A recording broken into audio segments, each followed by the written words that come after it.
So it is now question and answer. Question and answer session. If there are any questions, and some of the questions can even be answered by yourselves. He is doing poultry, although he's a mwalimu, so you can ask him. He graduated from which university, sir? University of Eldoret. So he has passed through where you have passed. How does he make it? Poultry and teaching. No? Good thing is doing biology. He said biology, isn't it? Yes. So biology and life and whatever, you can. So you ask questions. Let's chat.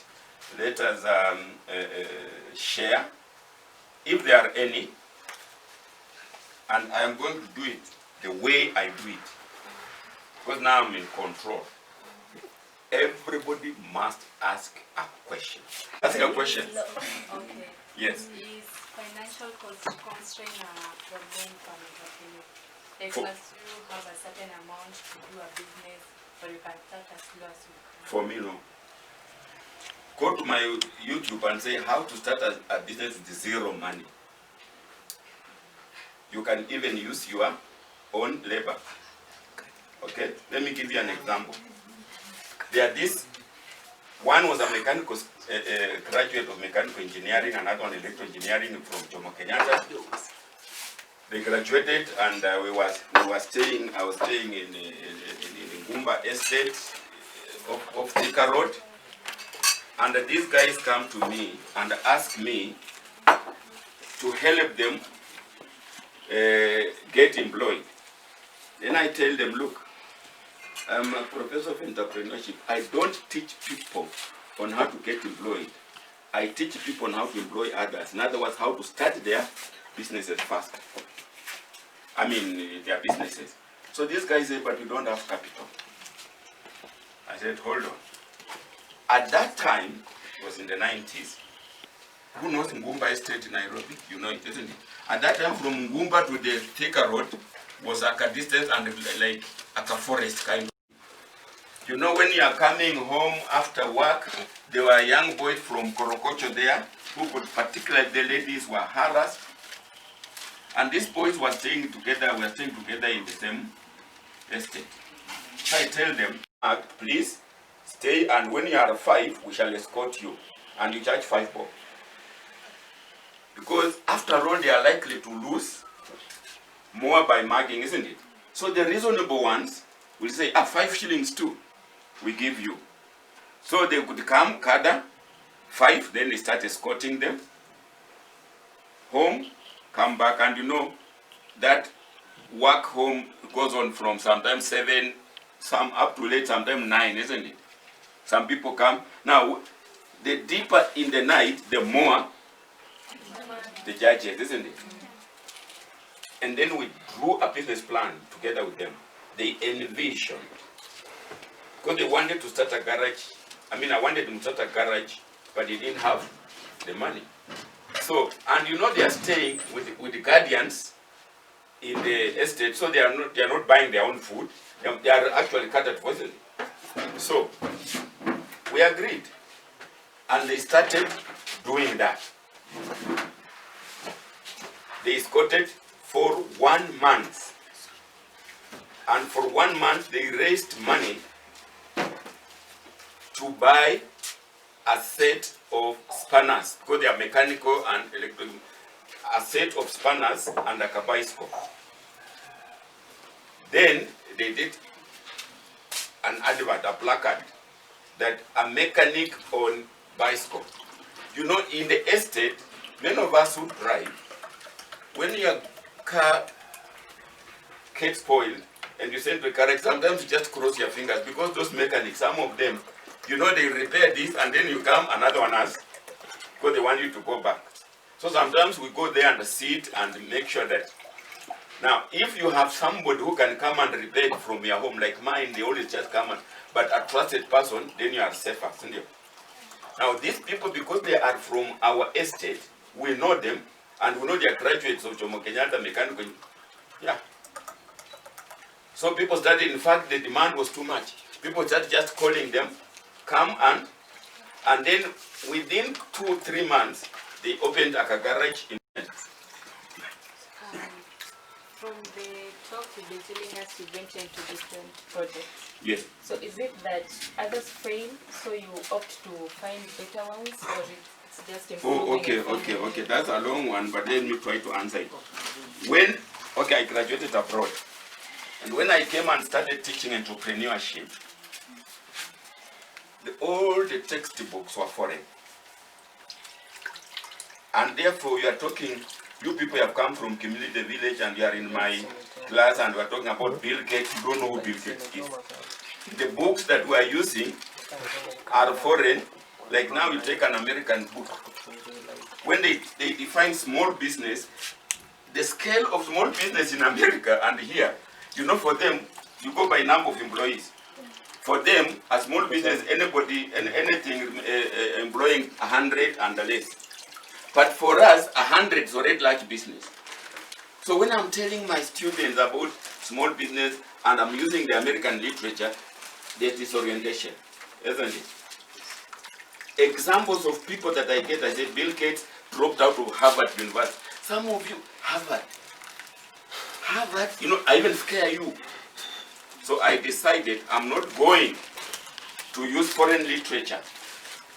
I'm going to write my own book now, about 8. I'm going to write my own books, and I'm going to use my own case studies of businesses. So I decided to be starting a business, learn it, then give it out, because I am a good teacher. I'm not yet a good business person, a good entrepreneur, although Derek thinks I am. I'm still a good trainer. So I started a business. I started with cooking gas. I went to post office agency. I went to daycare. I went to cyber.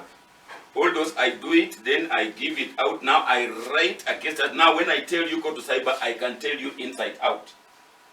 Okay? I came here, I did agriculture. I had passion fruit, all saumu, French beans, I was even exporting. So I have all those case studies. So I was purposely starting businesses, learning them, put there a real case study, so that when I tell you, you resonate with it, and not the Microsoft and all that, you see. So it's not that I was, and up to now I'm almost now like settling, I'm okay. I'm still in agents, I'm an M-Pesa agent. Some of those people that you see in Kimilili, like Rainbow, like Sifa, whatever, all those are my, so I'm now about 70 or so. Those all over the country, Mombasa, whatever. So that was my philosophy. That I started a business, I read a case study on it. If you remember, I may not remember, when the deputy president, Ruto the Hustler, said, our students should not graduate to go to roast maize.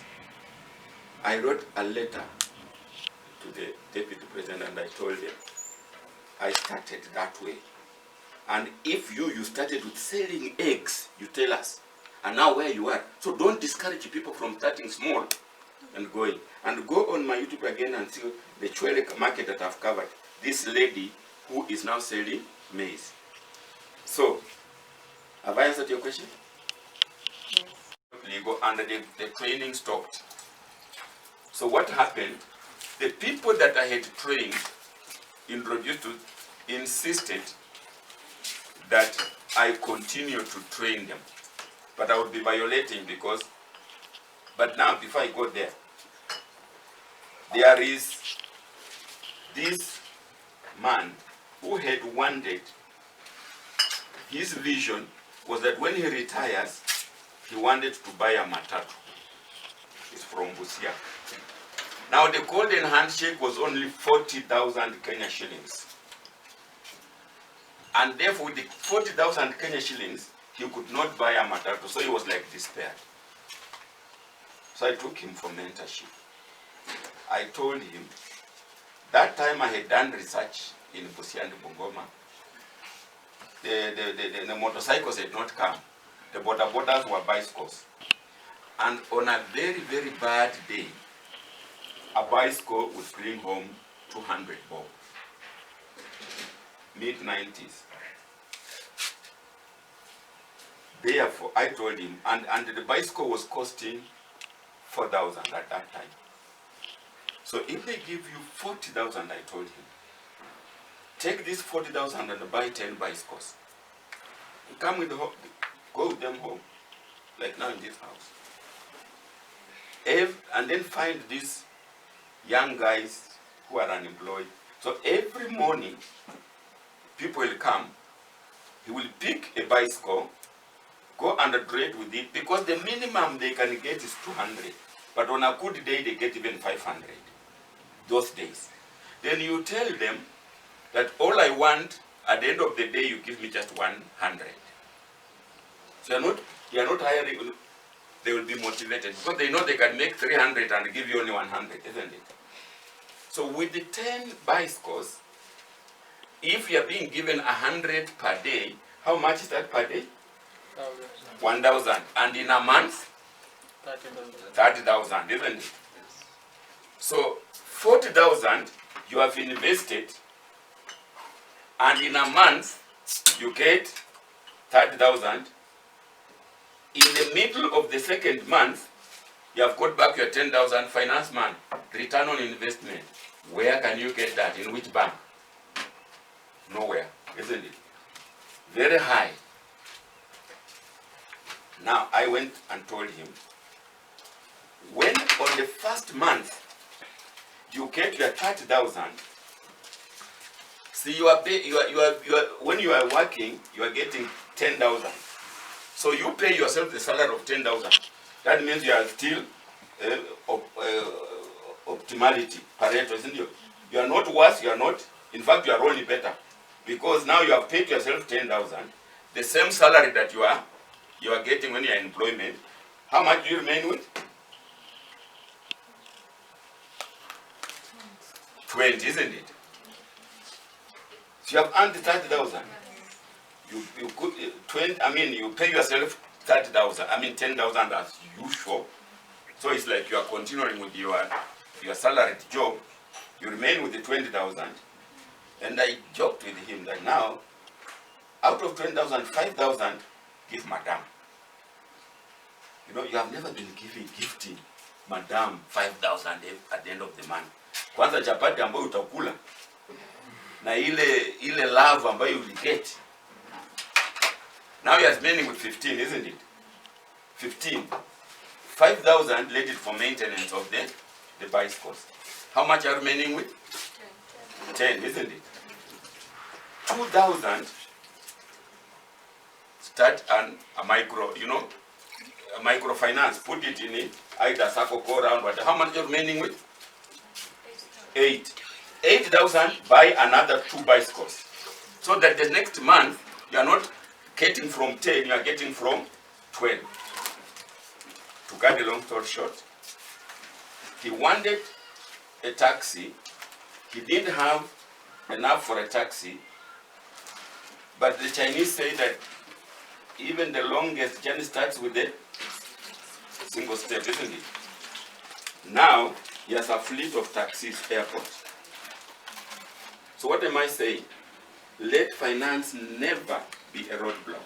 If finance is a roadblock, scale down. Now, if you go to my YouTube again, you'll get how somebody is roasting maize, and I did it also. I roasted maize. And getting, so please, don't allow finance to be a roadblock. Scale it down, envision like we said, and they say, I will be there, but I have to get my part through. Very good question, yes? Madam? If kama kuna business fulani iko Nairobi, yes, haiko hapa Kimilili, so still the idea nileta hapa Kimilili is that entrepreneurship. The entrepreneurship, I mean, the entrepreneurs can import business ideas. That was the question. Was it you asking? No. It was her. If you want to start a good business or good entrepreneurship, first start with something, then be good at it, then you can start another thing. So is it good to be a jack of all trades and yet end up as a master in none, or is it good just to diversify and do a lot of things at the same time? That's the first. Okay, number two, one of the characteristics or qualities of entrepreneurs, they are risk lovers. Okay, a major problem why many people are not venturing into entrepreneurship is lack of capital. So is it good to risk to take a loan as long as you qualify to start a business? And then the last thing, okay, you know, our education, okay, the sad reality about the Kenyan education system is that we learn a lot but we practice less. The Kenyan education system does not teach us how to convert that knowledge into money. So I'm very glad about what you do, but can you explain it to us more? Because there's given some examples, people like Bill Gates, Mark Zuckerberg of Facebook, they dropped out of school so that they could start their business. So what role is education playing, because you're in the education field, what role should education play in making entrepreneurship to be much more efficient than what it is now? Good. First of all, I said it's only Derek who told me I'm an entrepreneur, but I'm an entrepreneurship trainer. That's what I'm doing, isn't it? So what I'm saying that I am not practicing those businesses that I was starting. I do it as a case study and I pass on. There is a word called serial entrepreneur. Serial entrepreneurs start series of businesses and then sell it and then go to another one and sell it. That's also a form of entrepreneurship. Now, that does not mean that you are a jack of all trades, because you finish one, you sell it, and then you start another one. By the one you are doing this one, that one is gone. So you are not running them at the same time. So for me, I am not. Number two, it is also, we are coming with Mwalimu and saying, never put all your eggs in one basket. So it's also advisable that you do not, but you said integration, related integration. Look, take even Bitco. What does Bitco do? It produces what? Cooking oil, soap, and something. So it has different production lines. Unilever, the same, isn't it? You see? I mean, Safaricom, you know, the same, isn't it? So that if one product line fails, another one comes up. So it's advisable, but for each you do, or you start a business which has got those diversification aspects, you will not go wrong. Okay, can I interject on Yes, that? yes, yes. Okay, a company like Coca-Cola, they have several brands, but they normally specialize in advertising on one brand, the Coca-Cola brand. So even as you have several things, is it good to, in the advertising aspect, to specialize on one, or you can just do? Yeah, you see, when you do, very good question. By the way, Coca-Cola is now in water, isn't it? Why did it start water? Because it had concentrated on Coca-Cola and it never knew that water can become a competitor. So when people started bottling water, because Coca-Cola is to quench the the thirst, isn't it? Water is do the same. So now when the people started moving to water, say, let's also have the sun, isn't it? So they had over-concentrated on the Coca-Cola, isn't it? So what we were saying was that I got... Okay, in the advertising. In the advertising. You see... Is it good to advertise all of them, or just advertise? Once you have put a product produced, you are putting input, you must advertise it. And each one of them has got its own business plan. And each one of them has got its marketing section. The business plan has got 4 major sections, isn't it? The description of the product, the business, then the marketing, the management, and the financials. So when you are going into any business, you do a business plan, isn't it? It's only that probably there's tactics and strategies of advertising water are different from advertising the Coca-Cola itself. So advertisement is a must. Once you're in the market, never be complacent like Coca-Cola had done. How many of you have Nokia phones here? Nokia, the new Nokia. Eh? Nokia 6. Nokia 6, yes, the new Nokia. No, the Nokia company was sold, isn't it? These are new company. Why? Complacency, isn't it? It thought it had arrived. And then the Samsung came, and they never knew what beat them. Because they were not even advertising. You get my brother? That's number one. The second one was? It was about risk-taking, so about loans. Loans. In fact, no bank will give you a loan for starting a business. It can only give you a loan for growing the business. So we always say, maybe 6 months. In fact, you will never get a loan for Matatu and they give you more than 6 months, because by that time it's scrapped. They know you're not, isn't it? So, to start, it is, if you can get a loan, fine. But first of all, like I told my sister here, start small. Look at that, those boys who are now evaluators of insurance companies. If they wanted to start at that level, they would want a lot of funds, isn't it? But here they started walking, escorting people on foot, and then grew and grew. But if you can get the loan, I'm telling you, the bank, very few banks, because they will need your business plan. And in the business plan, they will see description of your whatever, your history, your SWOT analysis, and they will see now these ones is risky. That's why for a long time, banks have never been giving agriculture loans, isn't it? So my advice is, start with what you have. If you do not have capital, you have labor. Start using your labor, because if you leave it idle, it is wasted. Okay? So I wouldn't suggest you go for a loan to start a business. But now when you are growing, in fact the bank will be very happy when you see now you're now expanding, diversifying. They say, oh, the history of this business is so they will be even easier. But if you can get it, why not? It's not rule of thumb that you must not. But first of all, start all those friends, family, yourself, and then I don't know. The finance guys, they call them food. I don't know why they call them food. The last one is on education. My brother, I have fought that. In fact, I praised the competency-based curriculum when it came. I've already been doing it at the university. Who is in education here? Somebody said it was in education. You are, isn't it? They are the domains, and the Mwalimu is here. They are the 3 domains of learning. The cognitive, the affective, and the psychomotor, isn't it?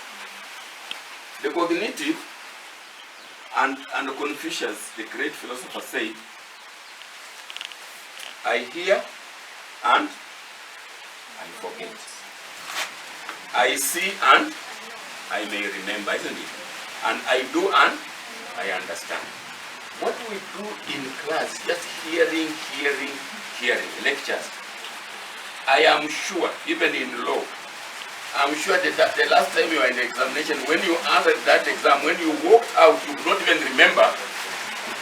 If I asked you in your exam, what was you tell us, what was your favorite unit the last semester? No?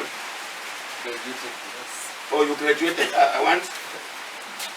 Where bad uko? In the last semester, what was your favorite unit? Hey, you said you are doing what? Eh? Hospitality, yes. What's your favorite unit in the last exam? Food production. Give me one question that came in the exam in food production.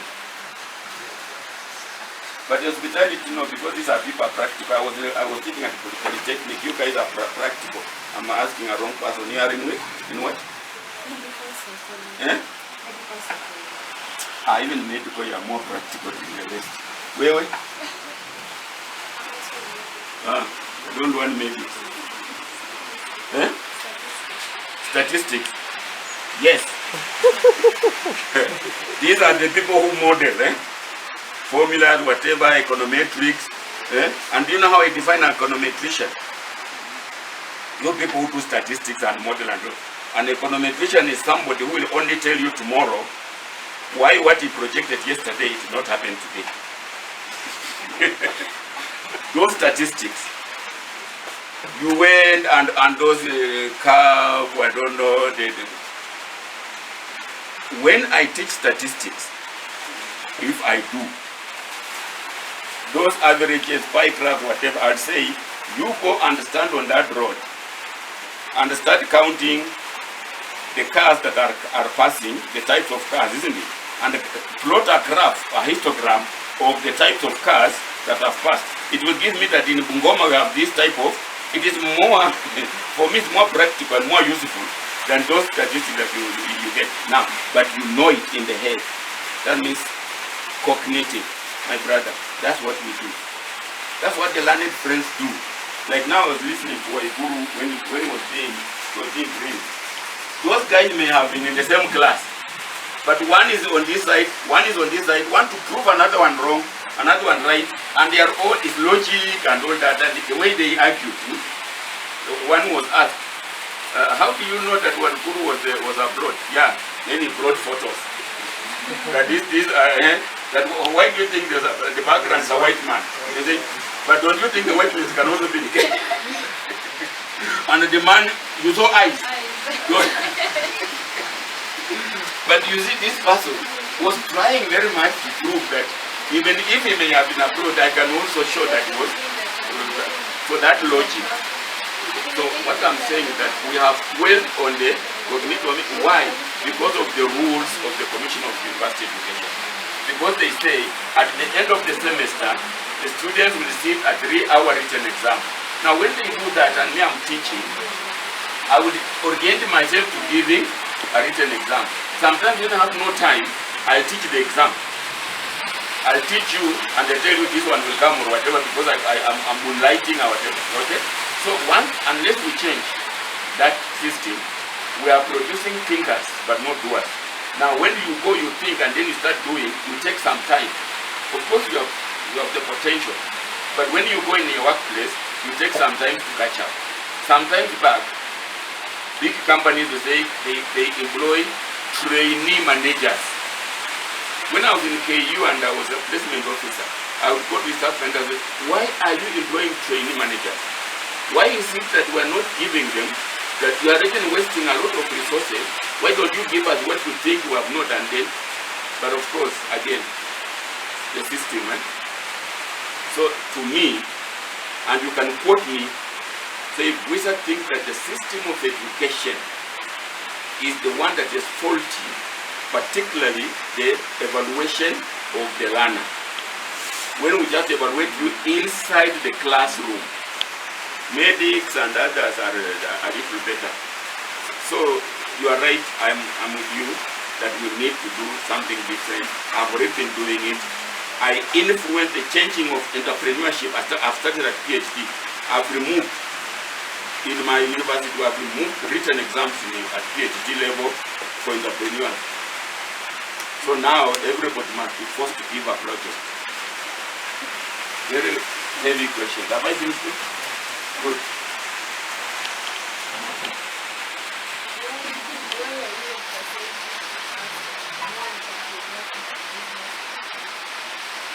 Why am I emphasizing you to be more entrepreneurial than business people? Because I want value. There's something called value addition, isn't it? I want you, and if you read this person, you can read him again, this one.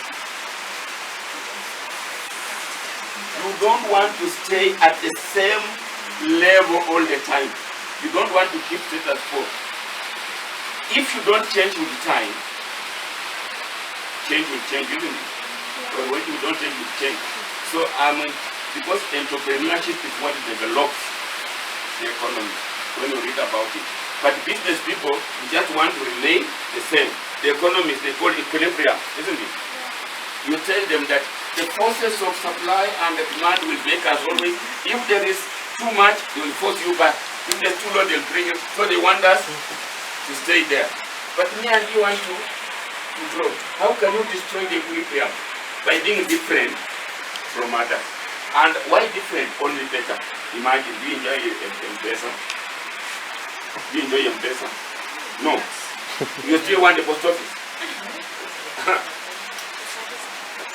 Whether you like it or not, it has helped you. If not you directly, then your dad, your whatever, blah, blah, this economy is going up because of M-Pesa, remittances. I can be in Nairobi and I'm paying my people on the farm, doing a lot of agriculture, but those days, money will even disappear in the middle, isn't it? So innovations, yeah. So maybe this group, if you want to make millions, and you know that the economy of government really cannot allow you. When you want to make millions, yes. And you know very well the economy of government cannot allow you to make such millions of money. So how can you are very well Those are very heavy statements. Why? You are saying that the economy cannot allow you to make millions. Substantiate before the learned friend uses the proper word. Can you explain why you think that the economy of Obama cannot allow you to make millions? purchasing power of people is not that high. What do they want to purchase? We don't have money to spend. As far as I'm concerned, you are dead wrong. There's a lot of money here. Depending on what, just float anyone. Everybody's oversubscribed. Yeah, even you have a few shillings in your, how much, put your hand in the pocket and tell me what you have in the pocket. How much? Nothing. Let me tell you, my brother, there is a lot of money around as long as you know what you're selling. Why is the trade market the second biggest market in East and Africa after Karatina? Why is it always booming? You have been to trade market. Why is tomorrow go to Kimilili? Will you find the empty or shops empty? So that is, to me, I will not agree that there is no money. There is money if you can start something entrepreneurial. People from here will come here to buy it. Are they not buying our maize? Are they not? In the last time I was making a speech, to the Bungoma caucus, I used an example, 2 examples. One, when I was still in KU about the KU, yes, when I was KU 1989, 99, where were you that time? Don't tell me. Project B. We went on the graduation floor. And on that graduation we were whatever. Big square, yes, and the people had come. Matatus, Nino. Sasa, I noticed 2 groups. One from Ingo, from Kimilili here. They've come at a shosho amekuja. Shangilia the girl who had graduated. I don't want to mention her name. There was also someone from, I think it was Karatina. And I noticed this one. The congratulation message. This shosho from here, Bukusu, she goes and says, oh, thank you, my daughter. We are good. Now, it was in Bukusu. Sasa nimepona. Sasa vile wewe umegraduate, sasa nitakula, nimepona. Utaenda ufanye kazi, utatu. But the shosho from Karatina came with something in the hand. She came and said, and she gave her, now go and add on this and start your minds apart. And culturally, again, go to my YouTube and say, Bukusu culture and entrepreneurship. Look at it. I've talked about it. Now, another one.